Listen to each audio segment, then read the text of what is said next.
Hello, and welcome to Keeping It Real with Shannon Live. Because you don't know how it's going to turn out. My kids empowered me to get out. What's going on with this remote learning and in the midst of COVID? Working for different elected officials, learning and understanding how to put the community first.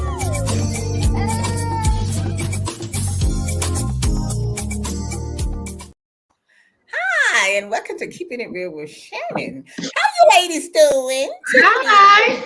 I'm That's great. How you doing? Hanging in there.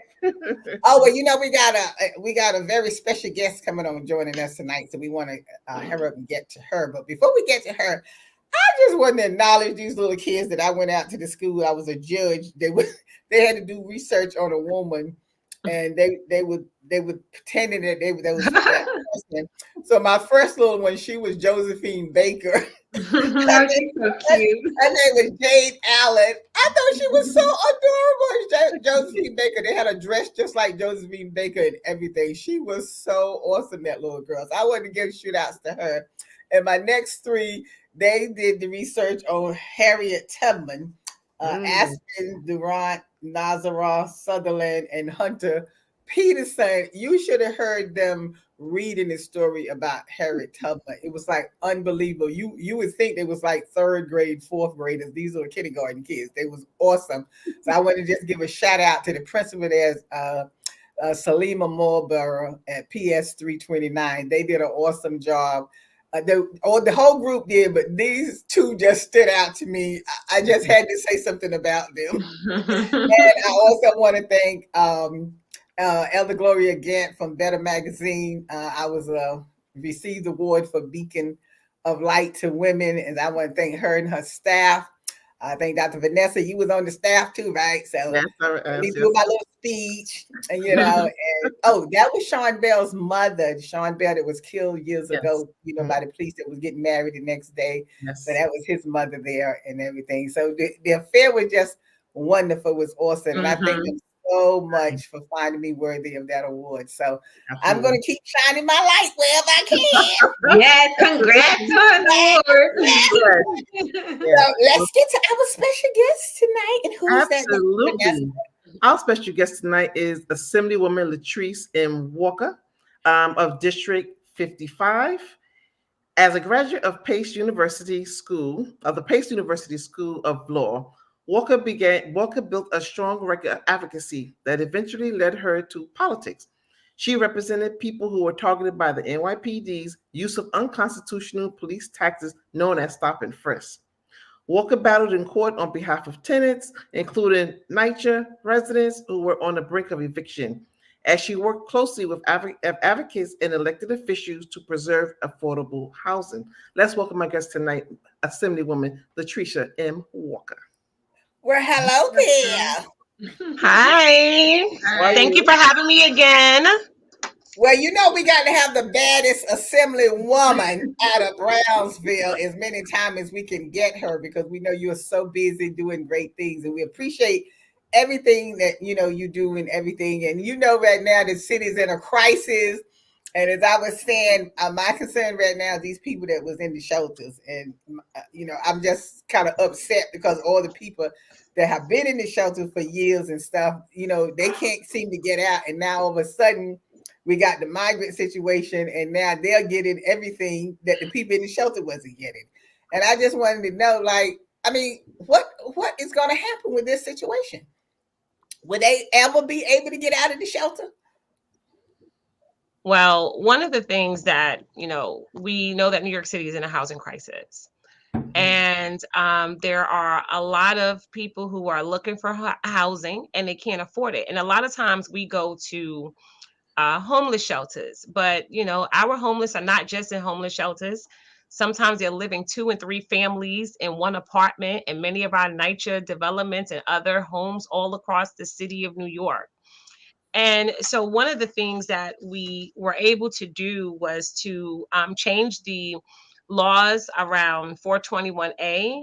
And we also included a 485B, which is usually kind of goes towards building of more higher end luxury housing, which also includes a number of set asides for people who are more around the low income spectrum, people who live in New York City. In addition to that, based on some of the requests that came in from the city, we've changed FAR, which means that many of our homeowners now are able to build higher, on whether it's on their existing properties or on different property, in order to be able to get more housing to be able to be built. And then we also strengthen our housing laws in order to prevent many landlords from being able to just put people out into the street for any reason or no reason at all, and without being able to use, have the opportunity to offer them a new lease. We were watching as gentrification was happening in our city, and people were saying, "Oh, I can get now, $3,000 for this apartment that I used to be able to get $1,000 for. So I'm gonna increase the rent by $2,000." But you can't take advantage of people like that anymore, because you feel like some people are undesirable. And so there are a number of changes that we've done in order to address the issue of people just not even going into homeless shelters across the city to begin with. There are also, of course, Housing Connect and other buildings that are being built here in our community. We are building a development called The Rise, which is a development for people who are formerly incarcerated. A lot of times they're being told, no, they can't move back in here. They can't go here. They can't come on this block. And so we're building new units of affordable housing there. And quite frankly, really throughout the 55th Assembly District, which I'm honored to represent. Great.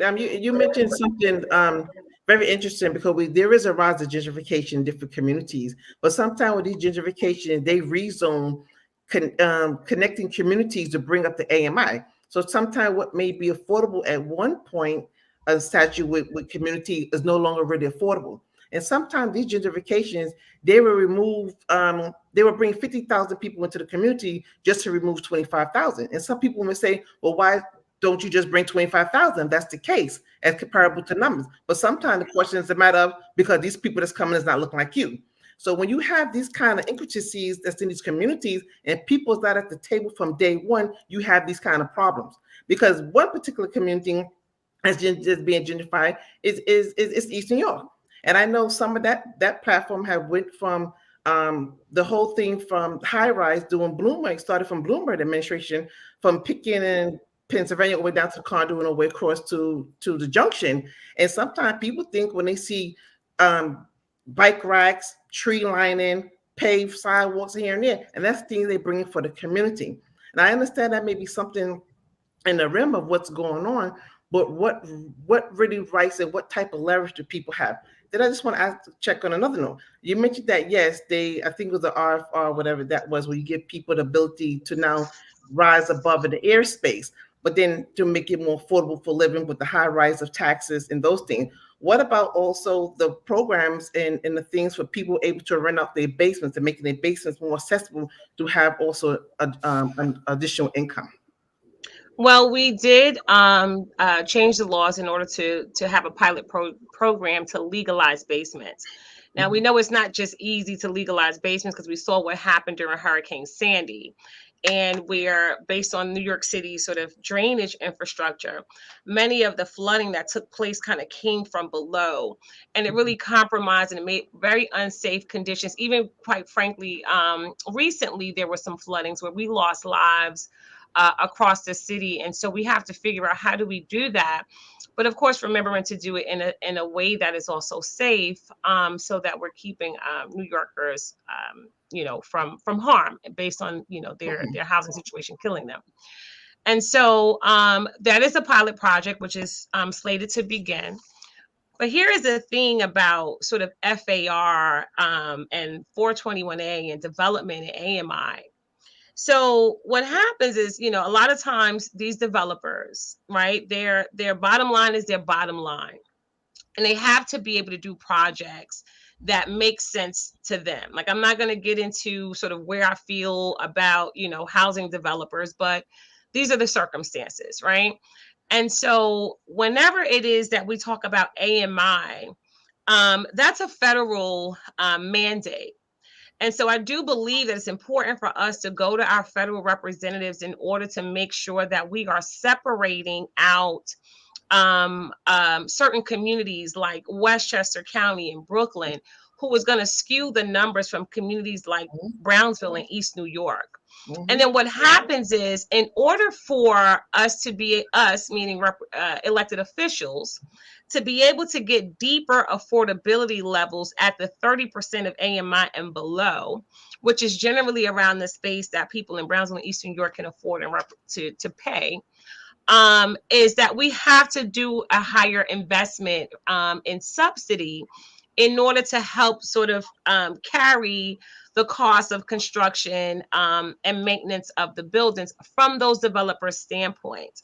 And so one of the things that we've been able to do as we've been having these sort of housing conversations is that there's a new $650 million in discretionary funding, which is going to go to sort of help out with this housing crisis. And then another $500 million, $650 million and $550 million, which is slated to help build another 15,000 new homes on state land, and also to support what you were saying, the accessory dwelling units.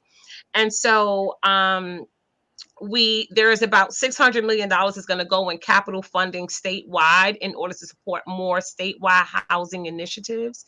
And so this budget definitely put its money where its mouth is. Of course, it could have gone a lot further, in my opinion, to protect people to be able to stay where they are. And I would also be continuing to push for deeper affordability levels for communities that need it the most. But as you know, politics is not a spectator sport. And so, having shows like this and, showing up in Albany, letting your representatives hear from you, I think is really the only way that we're going to get the type of response from government that we need. So just a quick question here. Now, when you was talking about the developers, right? Because I always try to understand how this works. So, okay, so when the developers come into the city here and they want to build buildings and things like that, right? So since we said we need more housing for the people so they have somewhere to move and stuff like that, particularly like you said, affordable housing. And like I'm saying too, build houses so we can get the people out of the shelter. So if a developer wants to come in and build, so the officers like the mayor and people like that, they have to sign off on the developers building these houses and things like that. So why they can't have developers who come in build the houses that you want them to build? So in other words, if you want to build renovate some apartments and stuff like that so we can get the people out of the shelter, why doesn't that happen? Why is the developer comes in and just build what they want to build because they want to make a lot of money with all these big high-rise buildings all over the place, when we need buildings built for the people so they can afford to get into an apartment? Well, you of course raise an interesting and age-old question, right? Okay, hold on, Latrice. We got to go to break. I see my break sign. So just hold that thought. We're going to take a quick break and we'll be right back. It's Shannon.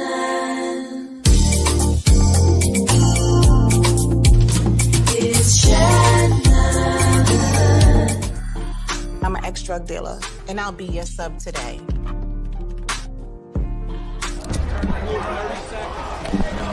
Two milligrams of fentanyl can be lethal.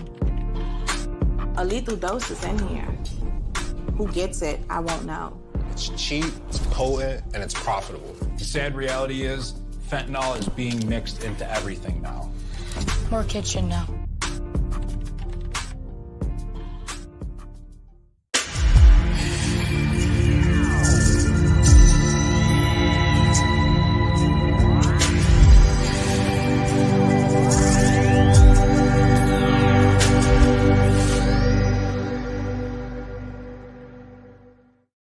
Yes. Please tell me why these developers can't build what we want them to build. Well, I think it just depends. I believe it depends on just where you are, right? There's also different types of building. If a developer comes into the community and they purchase your house, your neighbor's house, and the house next door, and now they got these 3 lots that they can put together. They don't have to come to government to say, can I get permission to put this building here? That's called as of right building. Now, if they want to come and they want to have city-owned land, or they want to be able to get some city-owned sort of or state tax credits, then that kind of changes the dynamics a little bit, right? So now it gets the involvement of government, it gets the involvement of your city council member, the community board, the ULERP process, and they make recommendations to the borough president to be able to say, you know, this is a project that we support, and this is a project that we don't support. And a lot of times it's like smoke and mirrors. Of course, when they come in, we want to see more people from our community who are working on these projects. And we want the people who are working on the projects to be able to afford to live in them. And we want the people who have been in the community for so many years to be able to enjoy the luxuries now of having this new and amazing development, which is coming into the community. And what happens is there are certain numbers that folk are able to get in terms of affordability in order to make the project go. In the middle of this, you have to go to HPD. HPD has, goes through their calculations about what makes this project work, what makes it affordable, how many vouchers we're going to give, how much funding is, I think the Housing Development Corporation, which provides financing to it, how much money are they going to be able to give? And then a lot of times when they try to go into the conventional banks are not lending money anymore the way that they used to. So a lot of times these guys got to go on to a different market, and they're getting these loans, which are like, interest rates at 12 and 13%. And so the sort of inner workings of trying to put these deals together in order to get the money to build in the first place is already hurting us as a community, because the interest rate that these developers have to pay is so high, particularly the affordable housing developers, right? Many times those are nonprofit organizations, or people who may not necessarily be making a whole lot of money on building a development within our community. And so once that happens, of course, once that happens, elected officials will start to do whatever kind of jockeying that they can in order to push for deeper affordability, like we do, and also to push for mandates around local hiring initiatives. Now, again, we can always talk about money in politics, right? Where, who does the real estate industry support? Where are their resources going to? And then you can see who are the pro-developer folk and who are not pro-developer. And so that also comes into it a lot. So a lot of times, I'm always about kind of knowing the facts, understanding the circumstances that we're in, and being able to make a learned, decision about, what it is, how do we move forward? I'm a Zeta, and my forever grant says that, the best Zeta is an educated and a learned and informed Zeta. And so, this is, and so a lot of times when you get into this, you really have to figure out which is the best way, the best path forward. But I will always move for deeper affordability, more housing vouchers. I represent over 27 NYCHA developments. I was glad to be able to get $140 million for capital improvements for people who are living in NYCHA developments. But this is always, our fight. And I think that, people in communities like Brownsville, Eastern York, Bedside, Crown Heights, Cypress Hills, Bushwick, we just always have to band together to speak in a unified voice about deeper affordability levels. Now, we have spoken about we spoke about the developers. How about what can we do to get the rent lowered on regular housing, not the luxury buildings, just, people who want to rent out their house, and providing not just more vouchers, but an amount where it's sufficient for the landlord, because a lot of the landlords don't even want to deal with vouchers because they say it's not enough.